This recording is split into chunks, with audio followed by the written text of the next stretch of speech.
तो दोस्तों आज हो गया 1 जुलाई 2022। यूपी समेत देश दुनिया की सभी ताज़ा बड़ी खबरें लेकर आए सिर्फ आपके लिए। चलिए खबर शुरू करते हैं। उससे पहले चैनल को अब तक सब्सक्राइब ना किया हो तो चैनल को सब्सक्राइब कर दें, लाइक कर दें, शेयर कर दें ताकि इसी तरह की खबर आप हर रोज देख सके। चलिए शुरू करते हैं आज की पहली बड़ी खबर। महाराष्ट्र के एकनाथ बने शिंदे मुख्यमंत्री पद के लिए शपथ। देवेंद्र फडणवीस डिप्टी सीएम पर माने। जी आपको बता दें कि एकनाथ शिंदे ने मुख्यमंत्री पद की शपथ ले ली है। राज्यपाल भगत सिंह कोश्यारी ने उन्हें पद और गोपनीयता की शपथ दिलाई। शिंदे ने मराठी में शपथ ली। आपको बता दें कि देवेंद्र फडणवीस ने ही ऐलान किया था कि एकनाथ शिंदे मुख्यमंत्री बनेंगे। उन्होंने ये भी कहा था कि वो खुद सरकार में नहीं होंगे और बाहर से सरकार की मदद करेंगे। हालांकि बाद में जेपी नड्डा ने खुद मीडिया के सामने आकर कहा कि पार्टी चाहती है कि वो उप मुख्यमंत्री बने। पंजाब के मुख्यमंत्री भगवंत मान ने गुरुवार को विधानसभा में केंद्र की अग्निपथ योजना के खिलाफ प्रस्ताव पेश किया है। बजट सत्र के दौरान मुख्यमंत्री ने यह प्रस्ताव रखा है। इसके मुताबिक राज्य सरकार केंद्र के सामने अग्निपथ योजना को तत्काल वापस लेने की मांग रखेगी। आपको बता दें कि प्रस्ताव पढ़ते हुए विधानसभा में सीएम मान ने कहा कि भारत सरकार की तरफ से अग्निपथ योजना की एक तरफा घोषणा की वजह से देश भर में विरोध हुए। पंजाब में भी इस योजना के खिलाफ विरोध प्रदर्शन किए गए। महाराष्ट्र विधानसभा में फ्लोर टेस्ट से पहले उद्धव ठाकरे ने मुख्यमंत्री के पद से इस्तीफा दे दिया। इस पर अब अमरावती के सांसद नवनीत राणा ने तंज कसते हुए सत्ता का लालच रखने का आरोप लगाया है।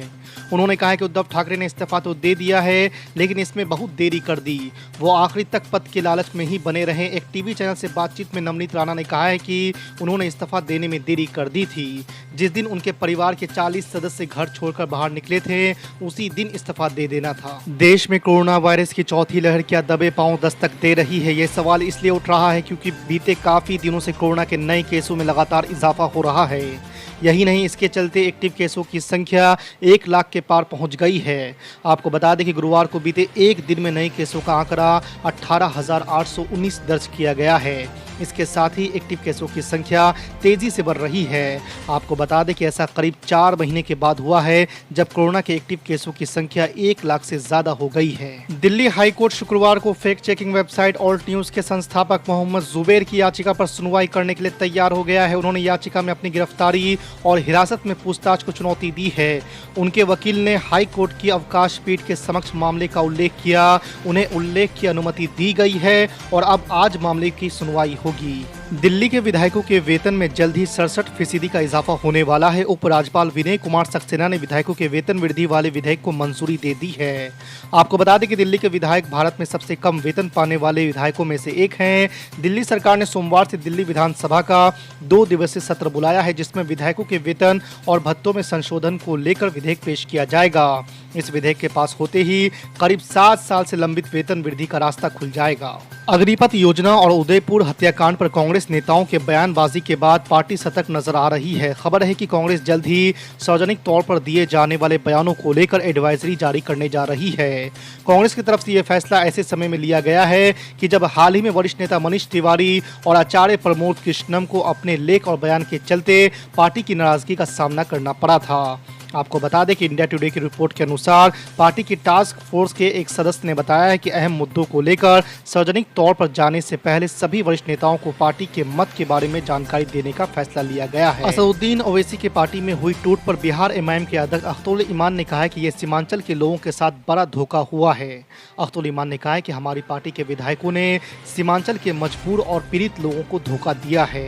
अख्तरुल ईमान ने राजद पर निशाना साधते हुए कहा कि जो लोग अल्पसंख्यकों की बात करते थे उन्होंने अल्पसंख्यक समाज की पार्टी को तोड़ा है। राजद को हमने धूल चटाई और वो हमारे 4 विधायक ले गए, लेकिन अब अगले चुनाव में हम 24 एमएलए जीत कर लेकर आएंगे। ये हमारे नरेंद्र मोदी से जिंदगी भर इंशाअल्लाह ताला डिफरेंसेस रहेंगे आइडियोलॉजी की बुनियाद पर। 2 समंदर के किनारे एक जगह जमा नहीं हो सकते, मगर इसका हरगिज मतलब ये नहीं है कि आप देश के प्रधानमंत्री को धमकी देंगे। हमारे पॉलिटिकल डिफरेंसेस है और रहेंगे, मगर आप धमकी देंगे देश के प्रधानमंत्री को? वो देश का प्रधानमंत्री है, कैसा धमकी देंगे आप? नहीं, ऐसी दोस्ती नहीं है जो कांग्रेसियों में है। उसमें एमआईएम महाराष्ट्र में कल हिस्सा लेगी। हाँ, उस बारे में हमारी पार्टी फैसला करेगी। अभी तो देखिए, अभी मीडिया से मालूम हुआ कि सेना वाले सुप्रीम कोर्ट गए हैं, तो देखते हैं अगर होगा तो हमको फैसला लेना है, लेकर बताएंगे। जहां भी जाते हैं भारतीय जनता पार्टी को फायदा होता है। बिल्कुल, इसीलिए साध्वी प्रज्ञा ठाकुर मेरी वजह से जीती। 20 विधायक भाग गए। सिंधिया साहब मोदी साहब के साथ बैठकर चाय पी रहे हैं, मेरी वजह से।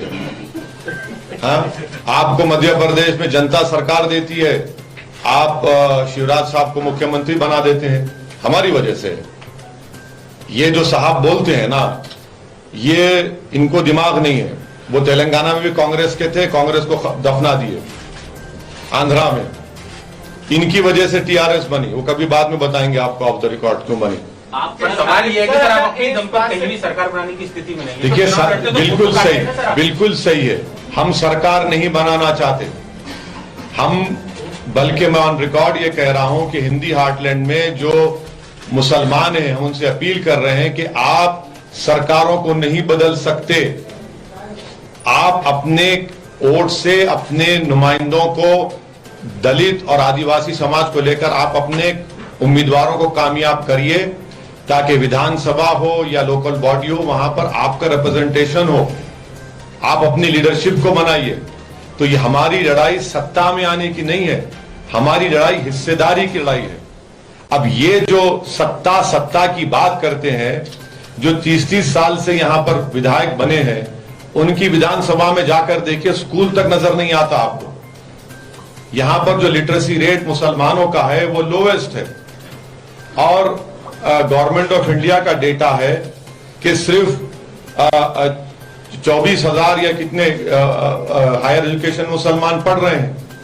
7% के करीब मुसलमानों का पॉपुलेशन है मध्य प्रदेश में, और क्लास 1 से क्लास 12 सिर्फ 4.67% प्रिसाइज कह रहा हूं बच्चे पढ़ते हैं। इसका जिम्मेदार मैं हूं। कौन जिम्मेदार है इसका? तो इसीलिए ये हम पर इल्जाम लगाने वाले अपने गिरेबान में झांक कर देखें कि आपकी कांग्रेस पार्टी कितना नीचे जा रही है। और हम तो उम्मीद करते हैं कि इंशाल्लाह जल्द से जल्द कांग्रेस पार्टी इस देश में कमजोर बल्कि खत्म हो जाए, तभी एक नई राजनीति होगी।